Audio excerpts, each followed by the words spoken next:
ஸ்ரீ தாமிரபரணி மாஹாத்மியம் 42ஆம் அத்தியாயம். சாய தீர்த்தம்.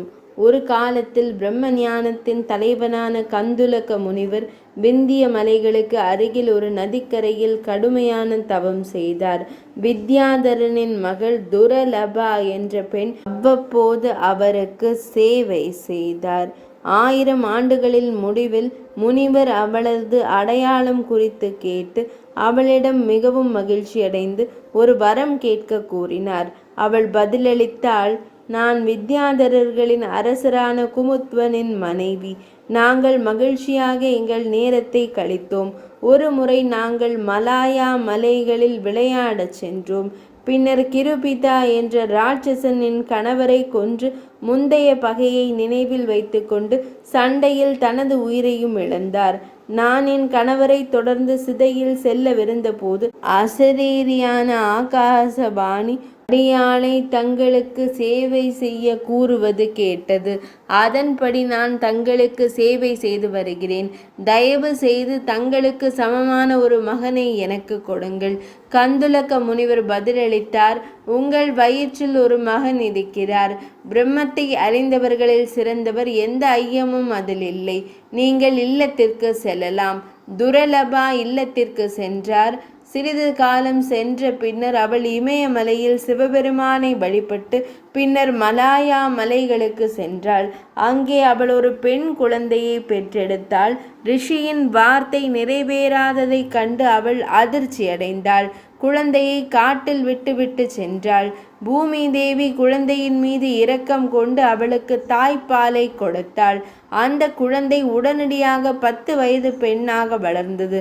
பூமி தேவி அவளை ஆசீர்வதித்து விட்டு சென்றார். முளைகள் நிறைந்த காட்டில் அவள் காணப்பட்டதால் ரிஷிகளும் சித்தர்களும் அவளுக்கு பிரவல மஞ்சரி என்று பெயரிட்டனர். 3 ஆண்டுகளுக்கு பிறகு தேவி பார்வதி அன்னை தோன்றி தாமிரபரணியின் வடக்கு கரையில் உள்ள குந்த காட்டிற்கு சென்று பலி முன்பு சிவலிங்கத்தை நிறுவிய இடத்தில் 1000 ஆண்டுகள் தவம் செய்ய கூறினார்.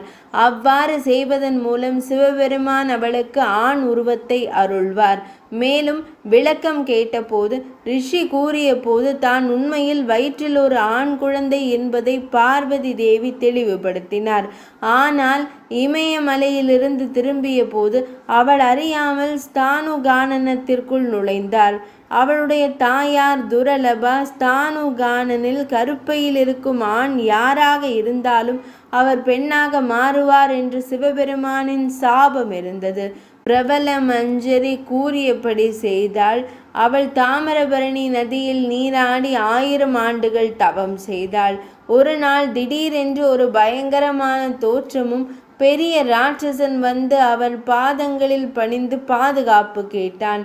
விளக்கம் கேட்டபோது அவர் கூறினார், முந்தைய பிறவியில் நான் கௌஷிதகரின் மகன் குசகேது, ஒரு அறிவார்ந்த பிராமணர். நான் அனைத்து வேதங்களையும் சாஸ்திரங்களையும் கற்றறிந்தேன்.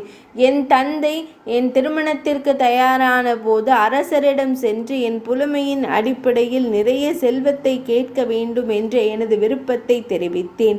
அதன்படியே செய்தேன். ஸ்ரீதரர் என்ற மன்னர் எனக்கு மிகப்பெரிய தங்கம் மற்றும் நகைகளை வழங்கினார். நான் செல்வங்களை சுமந்து இல்லம் திரும்பிக் கொண்டிருந்தேன். நான் விந்திய மலையில் இருந்தபோது ஒரு குளத்தின் கரையில் ஒரு மரத்தடியில் மிகவும் சோர்வாகவும் தாகமாகவும் அமர்ந்திருந்தேன். ஒரு பெண் வந்து என் மீது தீராத அன்பை வெளிப்படுத்தினாள். நானும் அவளிடம் ஈர்க்கப்பட்டு அவளுடைய சகவாசத்தை அனுபவித்து காட்டில் சுற்றி திரிந்தேன். எனது வேதங்கள் மற்றும் கர்மங்கள் அனைத்தையும் மறந்துவிட்டேன். செல்வங்கள் சரியான நேரத்தில் கழிந்தன. முடிவு வந்தது.